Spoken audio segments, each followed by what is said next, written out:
बिस्मिल्लाहिर्रहमानिर्रहीम, अस्सलाम वालेकुम। होपफुली व्यूअर्स आप सब लोग बखैरियत होंगे। तो आज आपके लिए एक ज़बरदस्त सा डाइट सैलेड लेकर फिर हाजिर हैं और इसको किस तरह से बनाना है चले मिलके बनाते हैं।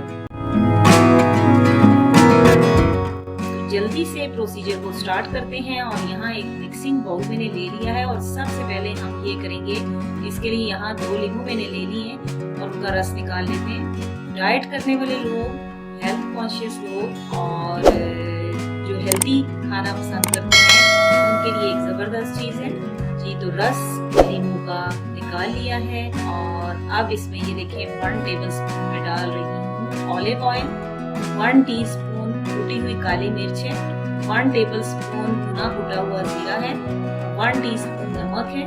और अब इन सारी चीज़ों को मिक्स कर लेते हैं और ये एक अच्छी सी ड्रेसिंग रेडी हो जाएगी।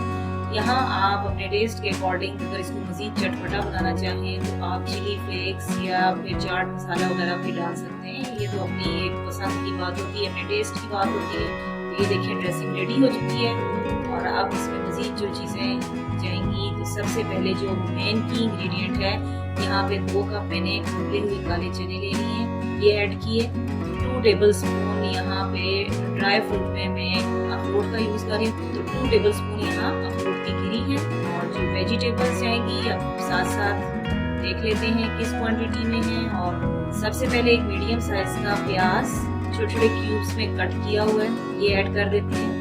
उसके बाद एक खीरा लेके उसको भी मैंने क्यूब्स में कट कर लिया और उसका छिलका मैंने रिमूव नहीं किया है। तो फिर 2 मीडियम साइज के टमाटर लेके उनके बीज रिमूव कर दिए हैं और उनको भी क्यूब्स में कट किया हुआ है। कटिंग कोशिश यही करनी है कि एक जैसी ही हो। एक शिमला मिर्च और उसके भी बीज निकाल के क्यूब्स में कट किया हुआ है और 1 कप यहाँ पे बंद गोभी है, ये भी फाइनली चॉप्ड है।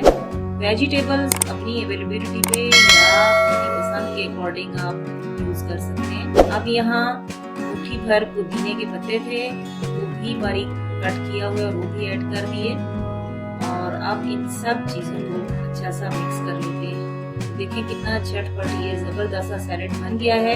तो ये ज़बरदस्त सा सैलेड हमारा रेडी है और ग़िज़ाइयत से ये भरपूर है और इसमें इतने न्यूट्रिएंट्स हैं कि इसको आप बाकायदा एक लंच के तौर पे ही यूज़ कर सकते हैं। यानी अगर आप और कोई चीज़ ना लेना चाहें, जस्ट इस सैलेड से ही आपका पेट फुल हो जाएगा। या टिफ़िन में दें, लेकिन इसका ये है कि फ्रेश बनाएं, फ्रेश यूज़ करें, फिर ज़्यादा ये इफेक्टिव है। तो उम्मीद है कि आज की ये छोटी सी रेसिपी आपको अच्छी लगेगी। दुआओं में याद रखिएगा। मिलते रहेंगे न्यू वीडियोस, न्यू रेसिपीज़ के साथ। ओके, अल्लाह हाफिज़। Thank you so much.